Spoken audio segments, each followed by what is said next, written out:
Today is Thursday, March 19th, 2020. So at work we were all informed that as of Saturday we're going to be closed until further notice. Until further notice. Now in my career I could be panicking right now. I could be freaking out, actually. I think most people would be. If you live off of what I live off of and then suddenly you're not working anymore, like, uh-oh, how am I gonna do this? You know, I'm not worried or stressed. I'm gonna just pull over for a second because I actually want to share some Bible verses with you. And then I'll take off to go home. I'm not stressed. My Bible says labor to rest. In Hebrews 4:11, labor if you have to rest, because there's got to be a reason where the Lord wants us to enter into his rest, be at a place of rest, which is also trust. Rest and trust are a married couple that go hand in hand. Do you understand this? And by the way, these videos are not to fearmonger. If any of you feel like, oh, why does he keep talking about what's going on in the world today? No, that's not fearmonger. You know what? It's keeping people informed. And if I didn't do that and talk to you, because there's a lot of people that are anxious. So if there's a bunch of fear mongering on YouTube, this channel is not doing it. Never have. I'm to encourage you, to edify you, to build you up. Iron sharpeneth iron, right? Don't forsake gathering together. For what? To build each other up, to edify each other, encouraging one another, exhorting. You know, that means to build somebody up. Don't break them down with fear. See, when fear and anxiety and worries and all that stuff get in people, do you know what happens? Your immune system drops. Your immune system starts to plummet. And then you get what's called cortisol. You get cortisol levels. There's all kinds of other chemical reactions in your body, but man, you get full of inflammation, and when you're full of inflammation, you can't fight things off, right? So there's reasons why Jesus says, do not let your heart be worried, neither let it be afraid, right? Trust in me, rest in me. Peter, keep your eyes on me. Peter, keep your eyes on me. Your eyes are getting off of me, Peter. You're starting to sink. You understand? Keep your eyes on me. Trust in me. Don't worry about the surroundings. Jesus wasn't telling Peter, hey, listen, don't pretend the surroundings aren't there. No, but Peter's focus should have stayed on Jesus, right? And he would have continued to walk on water, doing the impossible, right? Right now it seems like it's not possible to be at a place of rest. What's going on in the world? Everybody's all stressed out, and grocery stores have nothing left in them, barely. And I'm out of work now, right? I live from paycheck to paycheck. But I trust the Lord. Do you understand? I trust the Lord.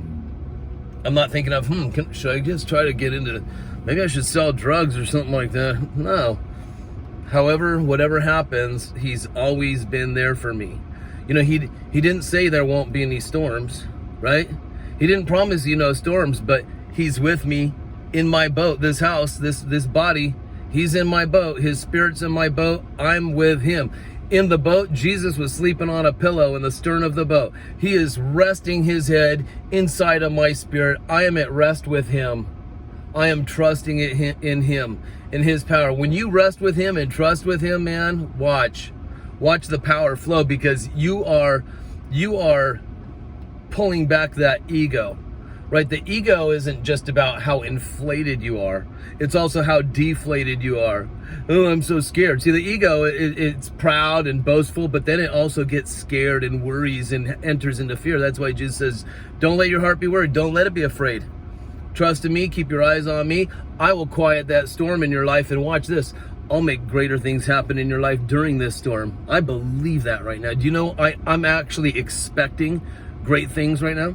I am in expectation for amazing things to happen. That's what I am expecting, and I'm not just faking myself out. I'm actually believing these things, because listen to this. Proverbs chapter 23. I know I've used this in different videos before, but check it out. Proverbs 23. Turn that air down a little bit. Verse 7. For as a man thinketh in his heart, So he beeth. I like to say it my way. So he beeth. It says so is he, but come on. So he beeth. For as he thinketh in his heart, so he is. As he thinketh. Thinketh in Hebrew is she'ar. This is the book of Proverbs, by the way. This is Solomon. God gave Solomon wisdom. He asked for it, he got it. And Solomon, this is basically, this is New Covenant, and I'll show you how it is, even though it's written in the Old. For as you think, she'ar. It's only used this one time. It's only used this one time in the Old Testament in Hebrew. She'ar, S-H-A-A-R. It means how you calculate things, how you conclude things after you calculate. So you're starting to calculate things in your mind, and then how you come to a conclusion, right? So as you think or as you calculate in your mind, but what? In his heart. See, thinking isn't just about your mind, your heart. Do you know what the word heart is right here? It's nephesh. Like there's another word for heart. It goes into the mind and the soul, the thinking realm. In Hebrew, it's called leb, L-E-B. But this isn't leb. This is nephesh. This is your soul. So as a man thinks, calculates things in his soul, your emotions and desires. See, the soul realm, the emotions, the desires. So how you think in that soul realm, so you will be.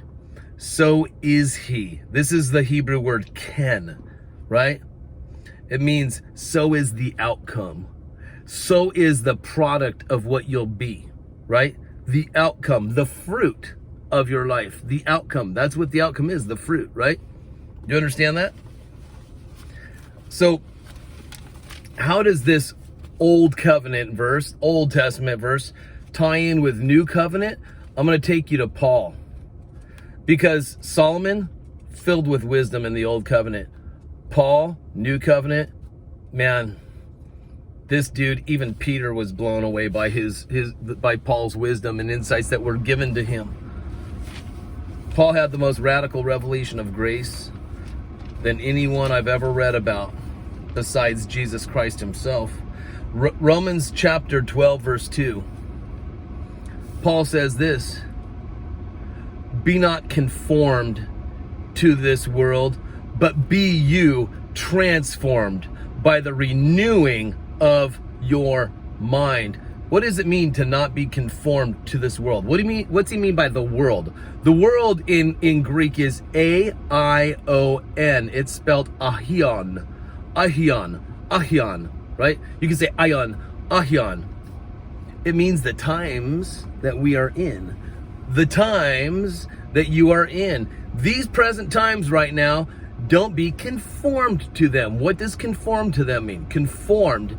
Now this is a long Greek word. S-U-S-C-H-E-M-A-T-I-Z-O. Suskimatizo. Suskimatizo. It means to take form like. To take the form like the world right now in this time is taking. What is their form taking like? Anxiety. Breaking down. Some of them are getting even physically sick with worry and stress and fear and all these things, okay? You don't have to take that type of form to what's going on right now. But you, he says, but you are the believer. You be transformed. Transformed is metamorpho. It is where we get the English word metamorphosis. This is exactly what happens with a caterpillar when it transforms into a butterfly. It goes through metamorphosis, right? Metamorpho. It means to be transformed, right? To change even in outward appearance, inward and outward. Oh my goodness. This is powerful, you guys. This is powerful because as a man thinketh, so he beeth, tying back into there. Do you know the way your mind, the way you're thinking in your soul and in your mind? In fact, be transformed by the renewing of your mind. Let's just go here and we'll talk more about what it does for your health and everything. Renewing is anakinosis. Anakinosis. Kenosis, Anakainos. It means complete change for the better. Complete change for the better. Now, do you know when a caterpillar, if you take the DNA of a caterpillar and put it and put it in a lab and they test it, it says butterfly. There's no such thing as a caterpillar, although you see with your eyes caterpillar, but it's a butterfly. Do you understand this? It's a complete change, but it's a butterfly. Still the same DNA. I'll get into it in a little bit. I'll get into it. Oh, Lord, help me remember these things. He says by the renewing. So you're going to be, don't be conformed to the world. Be transformed. Metamorphosis. Let metamorphosis take place by how? The renewing, complete change for the better of your mind. Mind is nous, N-O-U-S. You've got what's called metanoia, your thinking, right? Your mind realm. This nous is involved with noia, nous. It is thinking, reasoning, and understanding. It ties so much in with that heart, right? The soul, the nephesh, part of that. How you calculate things. Do you remember we were talking about that? As a man thinketh, as a man calculates things in his heart, see, in his soul. Well, this is nous. This is in your mind. So it is your thinking, your reasoning, your understanding. How about your calculating things and calculating the outcome of things, right? How do you get transformed? Renewing of your mind. Okay, so I don't like when I see my own videos, by the way. Then I take these glasses off because I use them for cutting hair and I use them when I read. My eyes are fine when I'm driving, but I have red marks on my nose from those things. They pinch so hard. Might have to get a different pair. But I am also thinking in my heart for the transformation, the metamorpho of my very vision. Because just like a butterfly, they physically transform. A butterfly and a caterpillar, they have the same exact DNA. But the butterfly is that product. Do you understand? That fruit that comes from that caterpillar. It's almost like the caterpillar is the seed, and once that seed breaks forth and starts to grow, the butterfly comes out. But it is the same DNA, just like the orange tree. It comes from that root. They have the same DNA, right? They have the very same DNA, if you let me speak in those kinds of terms. So it's really important the way we are thinking with our hearts and with our minds, right? The soul and the mind realm are so connected and so tied into each other, right? Very, very connected and tied in. This transformation can even take place in your physical health. If you think sick all the time, as a man thinketh, so that man or woman will be-eth, will be. Sickness will, because you're thinking it all the time. You're believing it in your heart. See, when you are thinking and reasoning and calculating things out and discerning, you are now starting to believe these things, right? And what you believe will be, that's what happens when you truly do. When you truly start to believe it, then you start to see the fruit of what you're believing, the fruit of how you're thinking, the fruit of how you're really letting things sink in. And so we need to renew our minds. You know, when you get into this word and you read this word in spirit and truth, filled with grace, do you know this is the renewing of your mind? It's what makes me not worry and have anxiety and fear while these things are going on in this world right now. I hear Jesus' voice saying to me, "Let not your heart be worried, neither let it be afraid." I hear Jesus' voice saying to me, No weapon formed against you shall prosper or have success. No weapon formed against you. I hear him saying, listen, there will be weapons formed against you. There will be storms formed against you. I'm not promising no weapon. I'm not promising no storms. They're going to be there, but they shall not have success for what they intend to do against you. Why is that? Because you're trusting and believing in me. Right? You're trusting and believing in me. You're actually taking my word and esteeming my word higher than my very name. In fact, he says that. I esteem my word even higher than my very name in the book of Psalms. That's pretty powerful. His word is truth. So I'm holding on to that word. I'm doing things I never really did in my past. In my past, oh man, sick all the time, problems all the time, worried about stuff, anxious for tomorrow, what's going on. In my past, I probably would have been in the grocery store standing in line buying 1,000 rolls of toilet paper, but so nobody else can have any because I need it all, right? But my mind is being renewed. It is being changed. I am learning to grab hold of truth and make it my own, right? How do you make it your own? You put your trust in his word.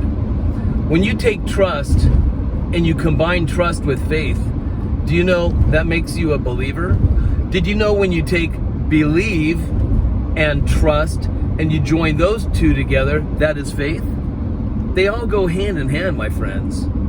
They're like a triune, words: trust, believe, faith. Maybe even 4 words, because you can add a 4th one there, rest. Because the outcome of believing, of trusting, of having faith, you just now entered into his rest. Resting, relaxing. I'm not going to be anxious. I'm not going to be full of anxiety, right? I'm going to trust in him. I'm going to rest in him.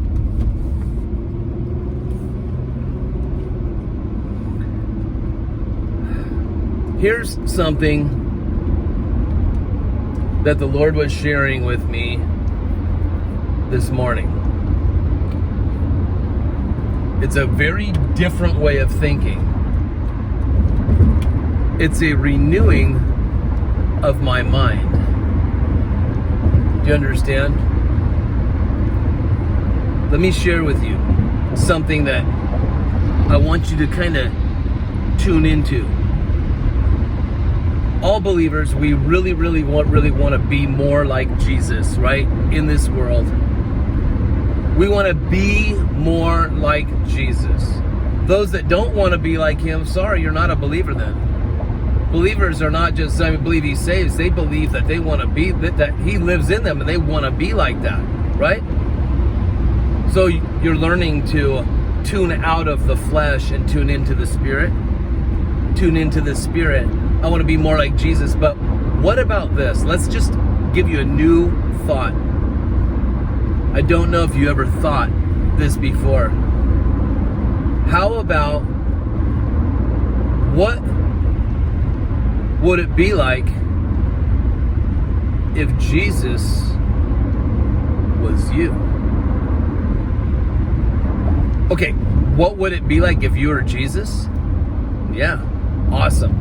But what would it be like if Jesus was you? Let me give you an example. I'm a hairstylist, right?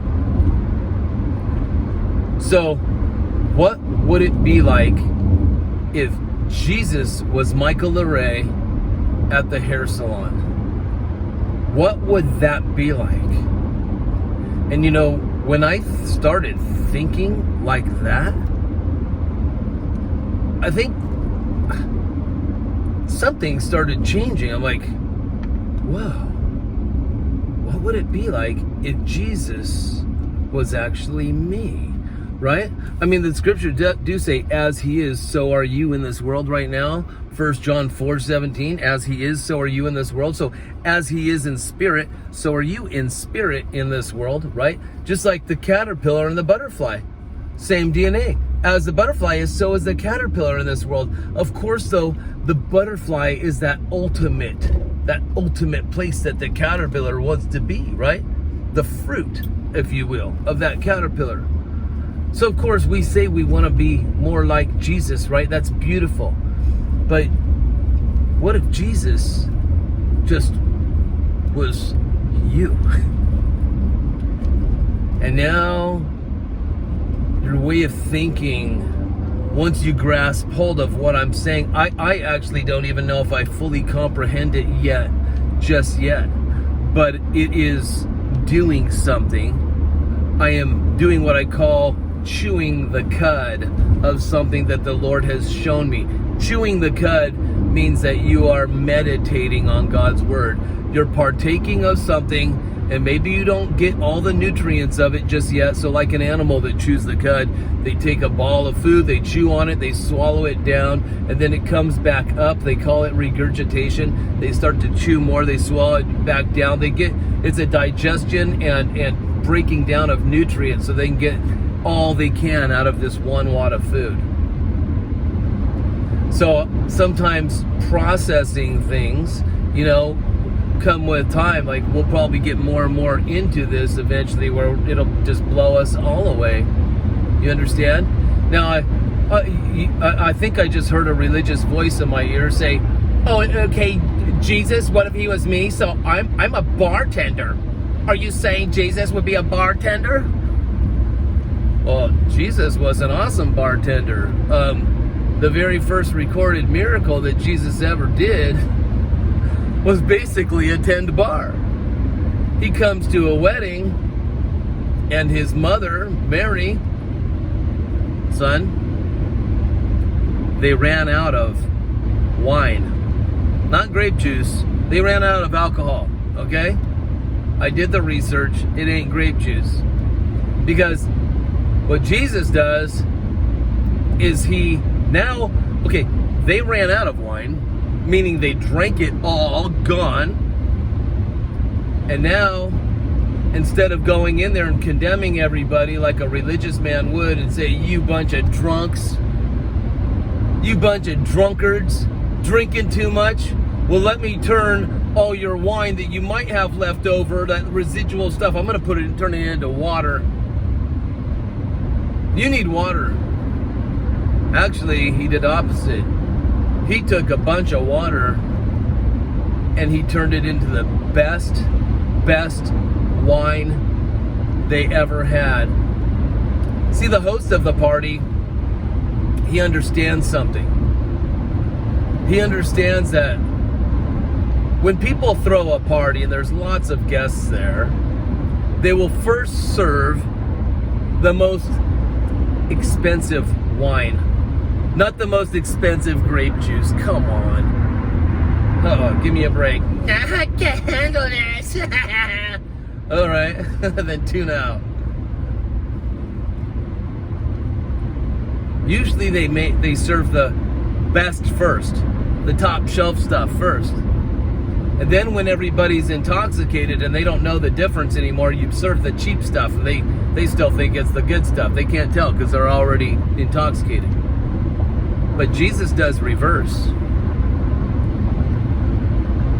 He makes the last be the first, and the first be the last. Do you understand that?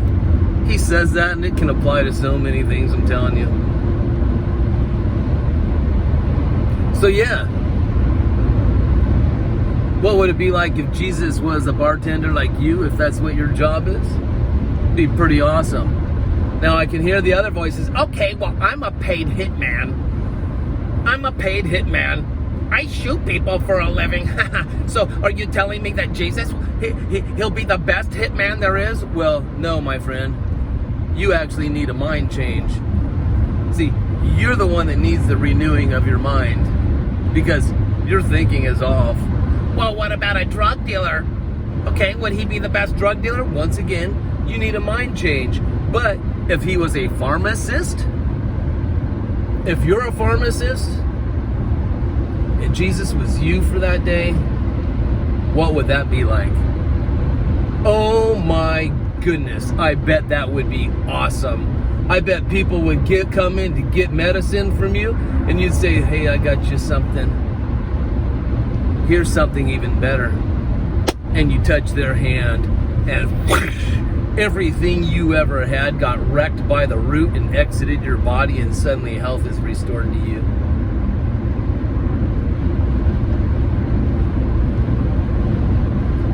See,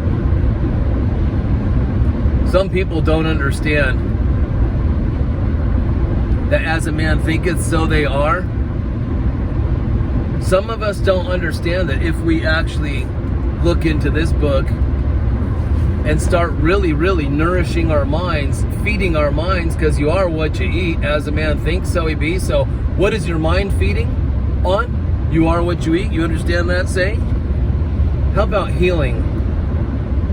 Because the name Yasha, where we get Yeshua from, Yasha is the root word of the name Yeshua, which is salvation. Yasha means to save, to heal, and to deliver from harm or danger. Is sickness, harm, and danger? Yes. So what does he do? He delivers you. How? By healing you. Or by never letting that stuff come into you in the first place. But sometimes it does, because we don't suit up with our armor. There's many weapons that are formed against us, and we forget to suit up. Because Paul says, put on that suit of armor. Put it on. Right? So when you're putting on the suit of armor, that means you're really trusting in the Lord, especially in times like these. Times like these should take your trust to a whole new level. Honestly, it really should. Right? Do you believe in the Lord's healing? If you don't, you should get into His Word and find out that healing is for you today, because by His stripes, you are healed, and by His stripes, you were healed. Peter says you were already, because now the Lord has given you all of the healing inside of your spirit. Where Isaiah, they were looking forward to that healing, so they were grabbing hold of that word right then, right there. We are healed right now, you guys, even though He hasn't died yet. We are healed. Can you trust it? Can you believe it? Because He's going to take all your sicknesses to the cross eventually. So could they have believed for healing back then in Isaiah's day? Yeah, they could have. How many were believing for it? Not quite sure. But there were some that they were doing healing back then, right? And the healing that they provided back then by trusting in God, well, Jesus, there was another stripe that would be put onto the body of Jesus for what was going on back then. And now what happened to Jesus back then is going on for us right here, right now in the future. This is the renewing of your mind, and you'll be transformed. What is this metamorpho? Oh, yeah. Your mind, when it is renewed, will affect your very health, your very body, my eyes, my hair follicles, right? All these things that we're like, no, it's just normal stuff, aging process. Well, listen, if you want to believe that way, then don't renew your mind. And if you want to mock me, for years I might be wearing glasses on this channel. Look, it's not working for him. Well, that doesn't make me give up. That doesn't make me give up. No way. I'm going to keep on pursuing and persevering through it. Right? Some people actually think that it gives praise to God, glory to God.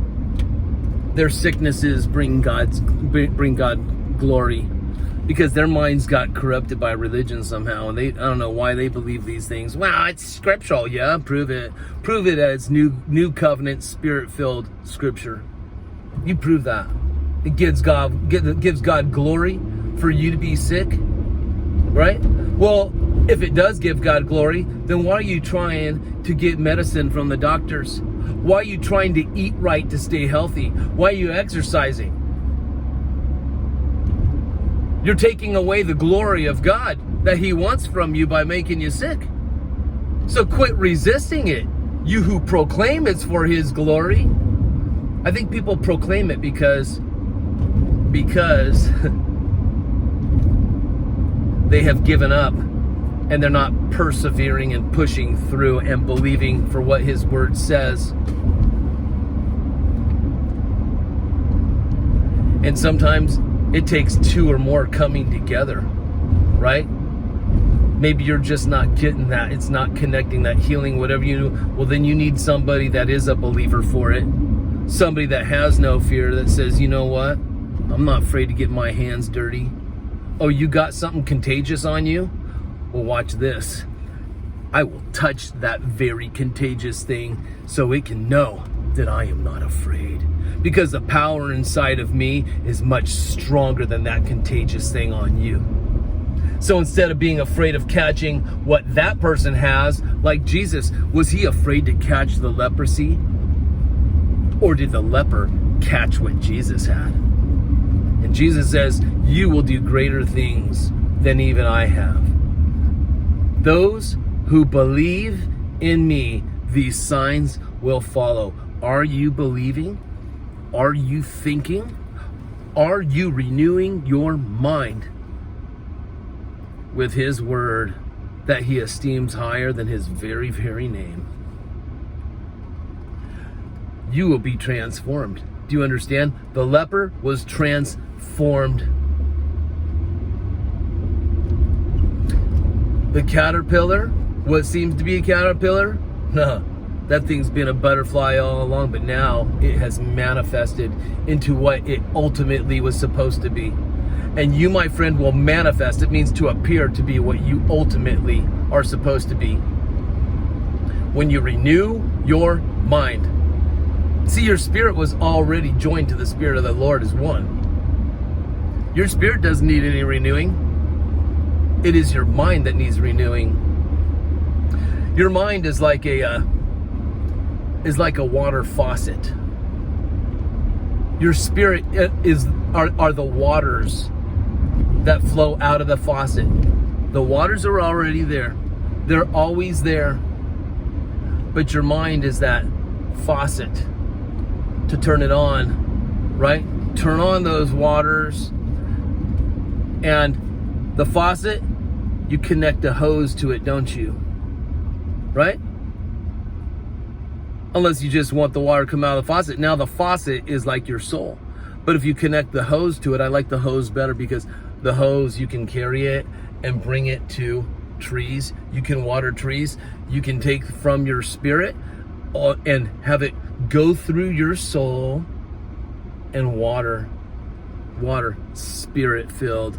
The earth is crying out for us to water it with spirit, right? With spirit. All creation is crying out for the sons of God to manifest, to bring forth what is already in them. Do you understand that? Your mind can also kink the hose. Your mind can kink the hose of the soul, saying, no. We resist because we try to use logic and all of this other stuff and reason our way instead of reasoning the way that God wants you to reason, right?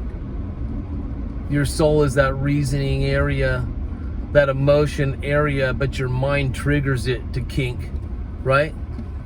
But when your mind rests, then that hose rests and the kink comes out, right?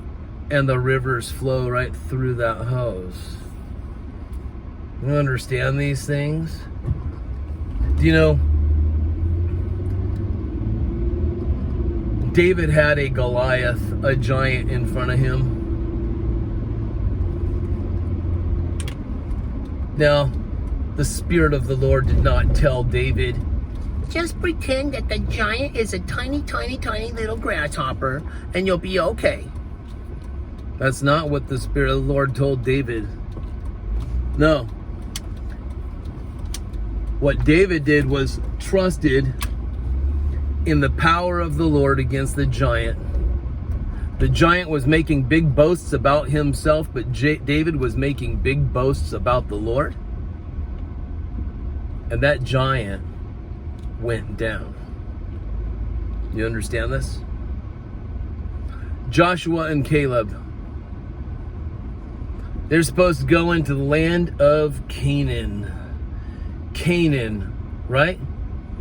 They were supposed to enter into a place where they could rest. But,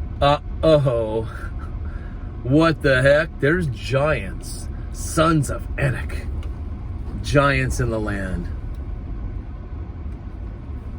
All the other guys were so scared. We're like grasshoppers in these giants' eyes. But Joshua and Caleb were like, we've got the Lord on our side. Those are the grasshoppers. We are the giants because we got the Lord on our side. Were they making light of everything? You're just making light of everything. No. They didn't say pretend they're tiny little grasshoppers. They're basically saying, no, we've got the power of the Lord. They might as well be grasshoppers because we have the strength of the Lord on our side. Do you understand this? Their minds were renewed. They weren't relying on their physical strength. They were relying on the Lord's strength, but their minds were connecting. They were amening the word of the Lord, right? They were amening his word and holding on to it and trusting and believing and having that faith. They all go hand in hand like a triune couple. But I also said add a fourth because you'll be at a place of rest. That's the fruit of this triunity. Believe, trust, faith. What is the fruit of that? Resting. Resting. You're at a place of rest. Anxiety everywhere in the world, you're at a place of rest. Giants all over the place, one storm after another, one virus after another. You're at a place of rest because you're trusting in the Lord. Do you understand that? And now, while everybody else might get frail and sick and weak, and you're getting healthier. You're getting stronger. You're looking younger. You're smiling. You're like a bright light out there in the darkness, and everybody's, what they're doing? What's that person doing shining like that? Because you are the light of the world. So be it. So be it. Do you understand? Have that. Have that thinking like Joshua, like Caleb, like David. Even in the middle of the giants, know that the Lord is for you, with you, and for you. For you. He's not against you, he's for you. Do you believe it though? Or are you like, no, I don't want to receive that. I'm going to reject that today. This word is for you. Right? Let it be for you by receiving it for you. His grace is his favor, but it's his superabounding favor, right? It's his unlimited favor. What is favor? Do me a favor means do something for me. So God's favor, his grace, is always so superabounding. But do you believe it? Because that's how you receive it. The requirement for you is to believe it. And believing takes trust and faith, right? And faith takes believing and trusting. You understand these things? I certainly hope you do. I love you guys. God bless you guys, each and every one of you. And remember this, no weapon formed against you shall prevail. God bless you.